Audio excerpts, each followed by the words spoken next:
And for good reason. It's just bad business. Sugar business is bad business. It's killing us in the drops. And most of us are consuming about 500 calories extra a day in just sugar. I'm about to go down a pretty lengthy list of things that sugar does, just so I can set the precedence. Because I know I have my naysayers out there. Mark vilifies sugar. You darn right I do. It's killing you. And I don't want it to kill you. I want you to lose weight. I want you to feel good about it. I want you to have great bodies. I want you to be healthy all the days of your life. And this sugar, if you don't get this under control in your diet, man, you're just not going to get there. So listen to this list I have. I'm reading it from my computer, but I want you to listen along. Now, here are some of the things that sugar does. Okay, starting off. Let's start with gallstones. Sugar can cause heart disease, appendicitis, hemorrhoids, varicose veins, periodontal disease, osteoporosis, saliva acidity, insulin sensitivity. We all know that too much sugar leads to what? Diabetes, right? You got type 1 and you got type 2, of course. Toxemia, eczema. I bet you didn't know that. A lot of African American parents and their kids are dealing with the skin disorder eczema. Well, did you know that it's probably because of the sugary juices that you're feeding your kids on a continuous basis? Not saying that it's the only reason, but if you get that out the diet, at least you can eliminate one of the reasons. Doctors won't be able to tell you what it is. They keep telling you to give you a cream. It's a topical. It's something that deals with the symptoms after they come through, but it doesn't. It's not a cure. It doesn't help in that way. Okay. Oh, look at this. Sugar can impair the structure of your DNA. Isn't that something deadly, man? I'm gonna stop right there. I could go on and on. There's 141 things on this list. And the reason is there's just no nutritive value in sugar whatsoever. Your body can't use it as a nutrient. It processes it as ATP, energy, tries to turn it into energy. But for most of us, we're just consuming sugar in the wrong way. And that is the big culprit. Let's explain how sugar is metabolized in the body. Now, we've all heard of simple and complex carbohydrates. Am I not correct? Most of you, that's something that came out, I believe, in the 90s, and we made it real big. Everybody was focused on their simple and complex carbohydrates, and in the 90s, we were specifically focused on fat. The low-fat craze of the 1990s is what was supposed to be our savior, stopping America from becoming the most obese nation in the world. It didn't stop anything because we were going after the wrong thing. It wasn't the fat in the items that was causing us to become obese. It was the sugar in all of its various forms. We'll get to that in just a second. But I want you to know the process of sugar metabolization. Let's take an apple, for example. I love apples. They're full of fiber. They're good. My mom used to tell me an apple a day keeps the doctor away. And she was just saying something, but and I don't know if she knew the science behind it. But hey, apples are so good for you that they just might be the very key to keeping the doctor away. What's in them that makes them so good? Why can I consume the sugar in an apple versus a piece of bread, 2 pieces of bread? Well, apples have something called fiber. And if you heard this too, so bear with me if you already know this. Fiber, man, it's such good stuff. Your body just can't digest it. Your body's like, well, this stuff is coming through me. I just got to get it out. So what's it do? It passes it out. But fiber does so many beneficial things for you while it's in here. It scrubs the walls of your colon. It stops toxins from forming up there, waste and toxins. It cleans that mess out, gets it out your system, because if it stays in your system, it creates the environment for disease and toxicity. So it gets that mess out of there. Man, fiber helps to regulate, most importantly, the metabolization of sugar. That's what that apple has over the 2 pieces of white bread that I said in the beginning. It has fiber. And when the sugar from the apple is released in your body and it is mixed with that fiber, your body, the pancreas releases insulin on a timed mechanism. and your body is able to regulate how the sugar is metabolized. It takes it to wherever it needs to take it to. Your muscles it will use that sugar in the form of ATP. Some of it is stored in the liver as glycogen, and other uses. The brain, you need energy for your body. Your brain needs glucose, so it can function well. But now let's discuss the alternative. What happens when you consume a simple carbohydrate? Well, your simple carbohydrate is released into the bloodstream without anything in it to regulate how fast or how slow it's metabolized. So your body does something to preserve itself. It's always, if you remember this, your body is always in preservation mode. So what does it do? It releases an overdose of insulin every single time. Every single time that you consume a simple carbohydrate, your body releases an overload of insulin. I don't care what simple carbohydrate it is. Every single time. So guess what? Now, sugar is released. In the simple carbohydrate, insulin has been released as well. Because too much sugar in the bloodstream is a dangerous thing and can lead to death. Which is why diabetics have to take insulin shots to stop up excess sugar when they have insulin resistance, and pretty much some have just stopped producing insulin whatsoever. So you have to take insulin so there's not this excess sugar just sitting around in the body, because that can cause or lead to death. So what happens now when all of this sugar, which by the way, it's the insulin has turned most of it into fat, because once, let's imagine a dump truck full of sand, and you try and put more sand in it, but eventually the sand comes spilling over the top. There's just no more room in the dump truck. So your body has to do something with that excess sugar. So insulin starts storing it as fat. And guess where it loves to store it? Right around the belly. Oh yeah, ladies, it'll store that fat around the hips. Yes, it will. It stores it in your breast. It stores it around your butt. It stores it in all the places, all the glory places that we want to look good. That's why we can't get those guys. That's why you can't get those abs you've been looking for. You consume too much sugar, and specifically a certain kind of sugar. But let's get back to what I was saying. So insulin has stored most of and the vast majority of the excess sugar that you're consuming as fat. But then we have a problem.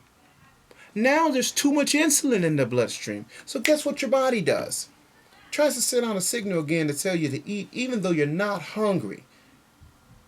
And now you go back and complete the cycle again and consume more simple carbohydrates instead of consuming the complex carbohydrate it needs to regulate that sugar metabolism. It's very dangerous game that we're playing when we eat consistently simple carbohydrates.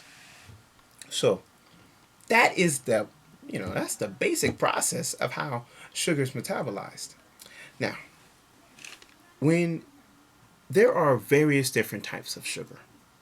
When I say sugar, please understand that I'm not just talking about the table sugar that you get from a white bag of sugar or a brown sugar or powdered sugar. I'm talking about anything that is broken down into sugar. So that means starchy things like potatoes and corn. That could mean white bread, wheat bread, flour, any flour item, any tortillas, things of that nature. All of those things are broken down into sugars into your body, and most of the things that I just mentioned were actually all simple carbohydrates, even the potatoes and even the corns, which is why on the exclusion list you see potatoes, because they actually have a higher sugar release or glycemic index rating than table sugar. Just a little tidbit for you. But then you have sugars that come from fresh fruits and vegetables. Now, are those sugars any different than the sugars that are released than these other items? Well, Somewhat, but not too much because it's sugar. It's still sugar, but your body has time to regulate how it's processed in the body, and that's the key, ladies and gentlemen. That is the key.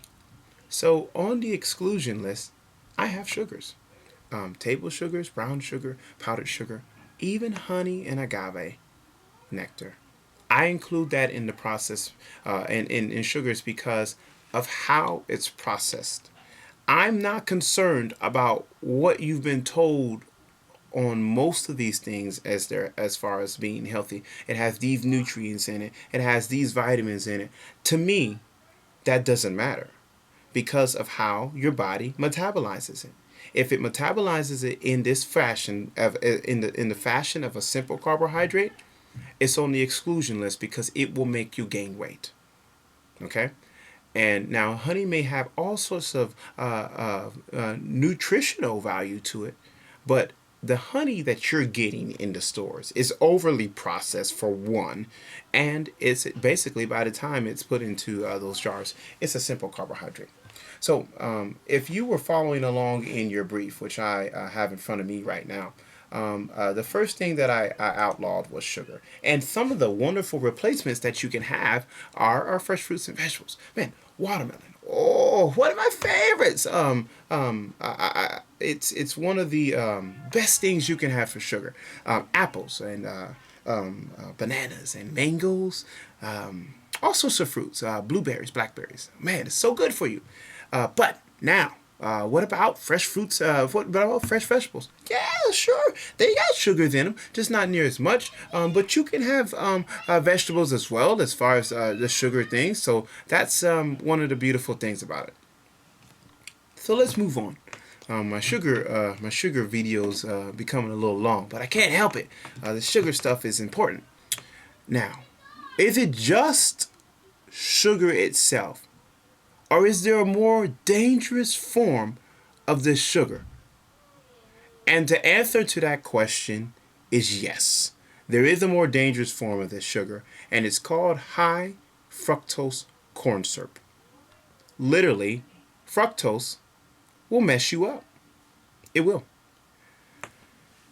Okay. Now, high fructose corn syrup is pretty much, there's a very complicated process of breaking it down from corn. And sugars are the result of it. And they dubbed it high fructose corn syrup. It comes from corn, pretty much. Now, your body metabolizes it different. So, high fructose corn syrup, when it first came out, got a lot of praise because guess what? It didn't spike insulin. It doesn't spike insulin release in your body. And so most diabetics have used it in their foods and things of that nature. And it well, doctors even recommended it and said that it was something healthy and awesome for them. But it was not. It was leading to the worst pandemic now of obesity that we have in the world. Fructose has literally single handedly taken out millions of people by obesity. Now, why? Because your body cannot metabolize it. So the liver has to. And when the liver metabolizes it, it blocks the metabolic pathways. The liver turns the vast majority of it at a higher percentage than sugar is turned into fat. Fructose is turned into fat. It literally, when you drink or eat something with fructose, you're drinking fat because your body is turning it into fat. It promotes lipogenesis, which is basically the formulation of fat.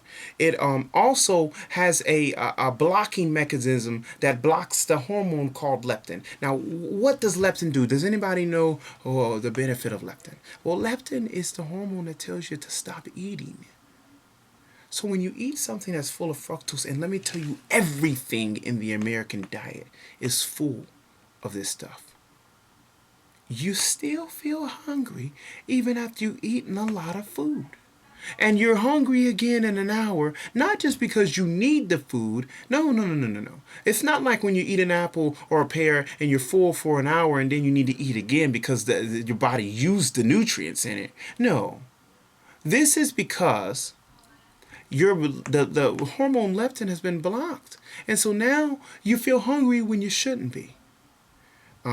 It it releases hormones in the brain that tell like serotonin release and things like that. So you kind of get a high feeling from it. So guess what? It becomes addictive, just like sugar. I think the most dangerous thing about high fructose corn syrup is that it is has the same effects on your body as alcohol. Now let me ask you this, because this is important. Would you, parents, would you give your kids alcohol? Would you give your children not just a drink every once in a while, but every single day? Would you give your kid a cold one? A shot? That's what you're doing if you're giving them anything with high fructose corn syrup in it. You're giving them the same conditions that alcohol promotes and puts in the body. So, how does this happen? Well, alcohol works in this manner.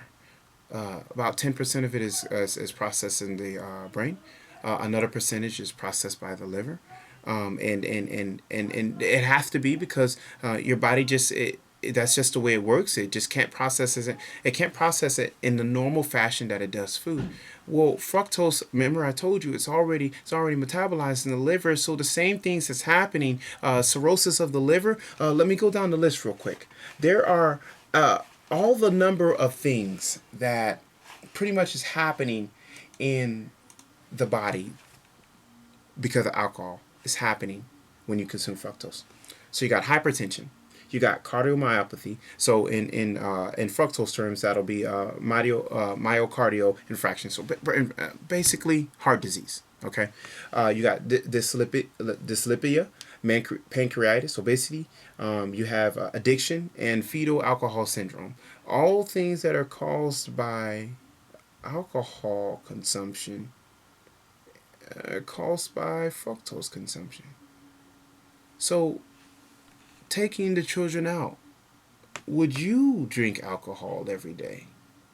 You wouldn't. So now these things are in you're in your system. It's not only causing an abnormal level of fat production, but it's harming your body like alcohol would. It's releasing hormones that make you addictive. Man, like what? Who told you this stuff was good? It's a rat poison.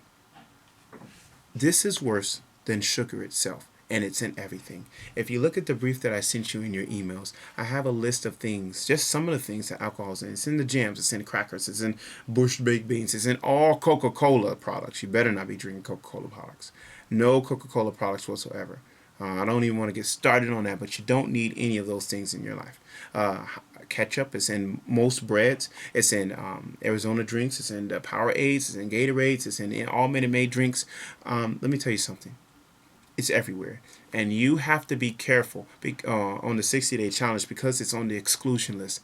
This stuff is the weight. It is the obesity pandemic. This stuff. It is. That's what's the cause of it. Sugar is contributed, but now, more so than ever, high fructose corn syrup is causing many, many problems in this nation. And I want you to be informed about sugar, and I want you to be informed about high fructose corn syrup because they're deadly for you. So, man, I've harped on sugar, I think, enough. That ends the portion on sugar. I think next we're going to move on to meat.